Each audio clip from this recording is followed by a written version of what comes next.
ဇလန်ဆာမှာ Rofilia နဲ့မင်းသားလေးကအပြန်နဲ့စာပို့နေကြတယ်တစ်ဖက်မှာတော့အဲလင်ကလူနာကိုကြည့်ပေးနေပြီလူနာကတတ်ပိုက်ရအောင်အောက်နေလို့အဲလင်ကသူ့မှာကူးဆက်မြန်တဲ့အဖျားရှိတာကြောင့်တပြည့်တွေကိုဆေးသွားယူခိုင်းလိုက်တယ်မိဘတွေကိုအဲလင်ကကလေးမို့လို့ဆေးသုံးလုံးကိုတုံးချမ်းပြီးမနဲ့နိညာတောက်ပြောက်ဆိုတာပြောလိုက်တယ်နောက်တစ်ခါမှလူနာရဲ့အဖေနဲ့အရှိရခေါင်းခြုံထားတဲ့သူနဲ့စကားပြောနေတယ်မင်းသမီးကအဲ့ဒီဆေးကိုပေးတော့ခဏအတွင်းပျောက်သွားတာလားဟုတ်တယ်ကျွန်တော်သား3ရက်အတွင်းပျောက်သွားတယ်အစကဝင်းကြီးအစွမ်းသုံးနဲ့မော်စရာလို့ထင်ထားတာကြီးရတာဆေးစရာတဲ့သူရှိရလူကတော့ဘန်ဂရက်မျိုးနွယ်နဲ့ပတ်သက်နေရလားဟုတ်တယ်ကျွန်တော်ထင်ကောင်းမလေးပေးရလူကသူရဲကောင်းထင်တယ်နောက်တော့ဘရင်စီရောက်လာကကျွန်တော်ကတော်ဝင်သမားတော့ဟျူပါတောင်းဆိုပါတယ်ကျွန်တော်ပြောတဲ့စကားကိုနားထောင်ပေးပါဘရင်ကတော့ရတယ်ငါလေ့လာပြီးပြီမင်းကယောဂပျောက်ဆေးကိုလေ့လာချင်တာမလားအဲ့ဒီကူးဆက်ယောဂပျောက်တဲ့ဆေးကိုငါတကယ်ပဲစိတ်ဝင်စားတယ်ဟျူကထပ်ပြီးပြောတဲ့စကားကိုနားထောင်ပေးပါလို့ပြောတော့မရဘူးလို့ပြောနေရတော့ပြောသေးရဲ့ပေါ့ရတယ်ခွင့်လို့ပေးလိုက်မယ်ဒီဆေးကိုရဖို့ဆိုပြီးကုံတွေတွေကအလင်းလိုနေတာငါတို့တော်ဝင်သမားတော်တွေအဲ့ဒီဆေးကိုမရရင်လူတွေရဲ့ယုံကြည်မှုကိုရတော့မှာမဟုတ်ဘူးတောင်းဆိုပါတယ်ဆေးနဲ့ပတ်သက်ပြီးလေ့လာခွင့်ပေးပါဘရင်ကလည်းရတယ်အရေးကြီးဆုံးအကြောင်းရင်းကမင်းကအဲ့အရွယ်မှာဝိညာဉ်မော်စရာဖြစ်နေတာပဲအနာဂတ်ကောင်းတဲ့သူတွေကိုကြိုက်တယ်လေဒါပေမဲ့အဲ့ဒါကိုလေ့လာဖို့လိုအပ်ချက်ရှိမယ်ဘန်ဂရိုက်မျိုးနဲ့ကဘရင်အတွက်အထူးဖြစ်နေလို့ပဲလိုအပ်ရင်ခေါ်လိုက်မယ်တွားတော့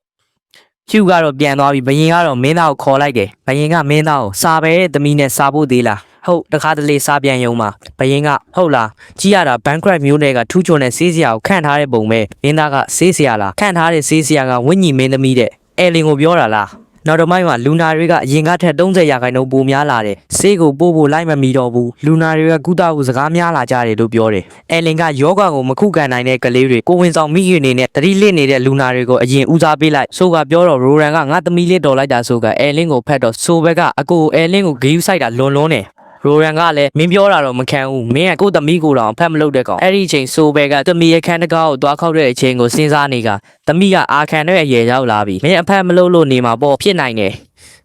ဆေးကန်းကိုလာတဲ့လူတွေများလာတာကြောင့်မငြိမ်မသက်ဖြစ်လာကဆေးကိုမင်းသမီးတင်ထားတယ်လို့ကောလာဟာလာတွေထွက်နေတာကြောင့်အဲလင်းအတွက်ကိုရန်တော်လိုလာကဆိုဘဲကအဖိုးကိုတွားခေါ်ခိုင်းပြီးရောက်လာကအမှန်တော့73နှစ်ရွယ်အာဘာဒိုရဲ့သားပဲဖြစ်တယ်ရိုရန်ကတော့သဘောမတူပဲအရင်အပိုင်းကကြားဖြူကိုခေါ်လိုက်တယ်ငါကတော့သူ့ကိုအဲလင်းအတွက်ကိုရန်တော်ခန့်မယ်သူကလေကိုလည်းထိန်းချုပ်နိုင်တယ်အဝေးကအတန်ကိုလည်းကြားနိုင်တယ်ဆိုဘဲကအကိုဒီလိုမျိုးအကောင်ကြီးကိုမြို့ထဲယူသွားရင်ကြောက်လန့်ကုန်လိမ့်မယ်ကြားဖြူကရတယ်ပြဿနာမရှိဘူးဆိုကကြားဖြူကနေဘိုးကြားအဖြစ်သူပြောင်းလဲသွားတယ်နောက်တော့အာဘာဒိုရဲ့သားနဲ့ဘိုးကြားတို့ဟာအိုင်ကွန်တက်နေလုံနေပြီရိုရန်ကငါသမီးကိုဘယ်သူနဲ့မှတဘောမတူဘူးအဲလင်ကနားကြီးလိုက်တာနောက်တစ်ခါမှမင်းသားတို့အဖွဲ့ဟာဒီညတော့ဒီမှာပဲနားရအောင်ဟျူကတော့မင်းသားကိုသူ့အနာမကတ်ခိုင်းပါဘူးဘာလို့လဲဆိုတော့သူ့အိတ်ထဲကဝိညာဉ်ကမင်းသားကိုကြောက်နေလို့ပဲဖြစ်တယ်လေဝိညာဉ်တွေကယောဂတွေမပြတ်အောင်ယောဂတွေကိုလာပေါ်ယူသွားတယ်ဟျူရဲ့ဝိညာဉ်ကလန့်နေတာကြောင့်အနီးနားမှာယာရူကြီးတဲ့ဝိညာဉ်တွေရှိနေမှသိလိုက်ရတယ်နောက်ပိုင်းမှာတော့ရော်ဖီလီယာစီမင်းသားရဲ့စာရောက်လာကဂါဒီယန်စီကလာတာလားတခင်မလေး